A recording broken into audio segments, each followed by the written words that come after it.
আজ আমরা বানাবো এঁচোড় চিংড়ি। এঁচোড় এবং আলুকে সাইজ মতো কেটে নিলাম। এবার এগুলোকে প্রেসার কুকারে সেদ্ধ করার জন্য বসিয়ে দেব।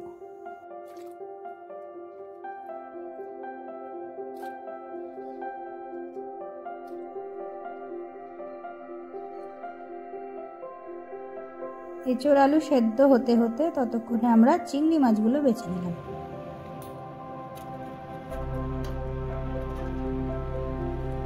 এবার একটা কড়াইয়ে কিছুটা তেল গরম করে চিংড়ি মাছগুলো ভেজে নিচ্ছি।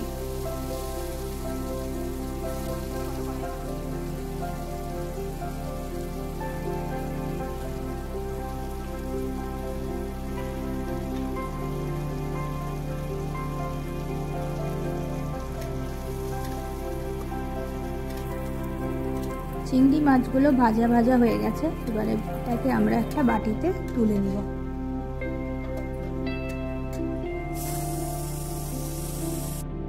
ততক্ষণে আলু এবং এঁচোড়ও সেদ্ধ হয়ে এসেছে। এরপর সেটাকে আমরা একটা কড়াইয়ের তেলের মধ্যে দিয়ে দেব।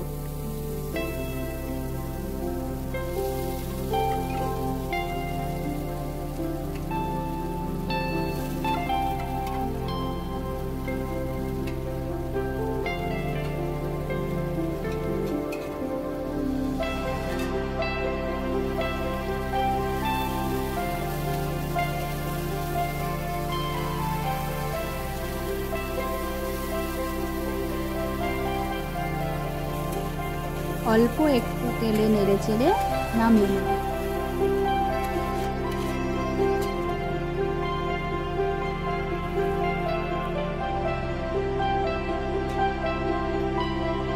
টমেটো, 2 কুচি আদা, 4টে লঙ্কা এবং কিছুটা রসুন এবং 2 চামচ জিরে দিয়ে একটা পেস্ট বানিয়ে নেব।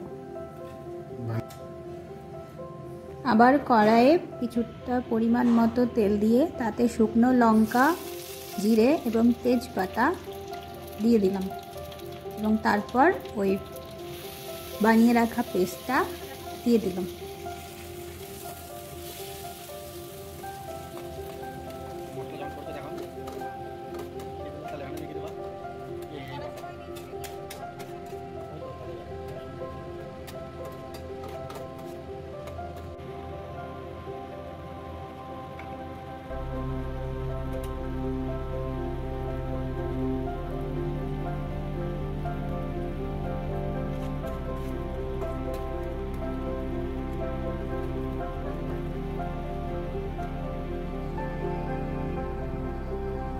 এরপর পরিমাণ মতো লবণ এবং কিছুটা হলুদ দিয়ে দিতে হবে।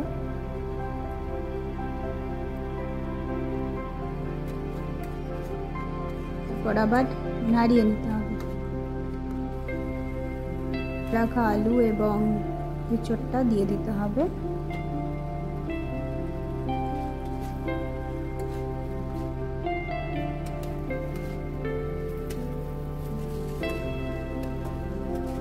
মশলার সাথে সেটা মিশিয়ে নিতে হবে।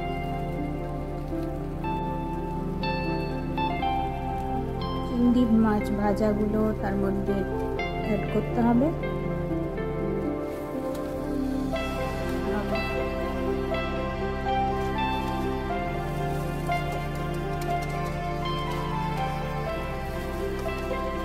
তারপর পরিমাণ মতো জল দিয়ে দিতে হবে এবং ভালোভাবে সেটাকে নাড়িয়ে নিতে হবে।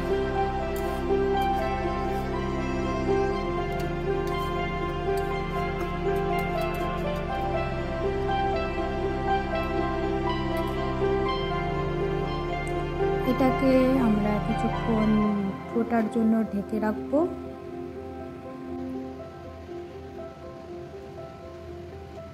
কিছুক্ষণ পর আমরা ঢাকনাটা খুলে দিলাম এবং সেটাকে একটু নেড়ে নিলাম।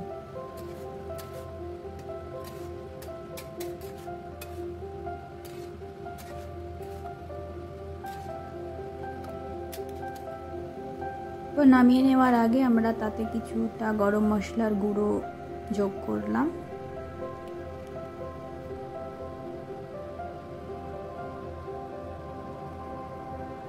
এরপর রেডি আমাদের এঁচোড় চিংড়ি। কেমন হলো অবশ্যই জানাবেন।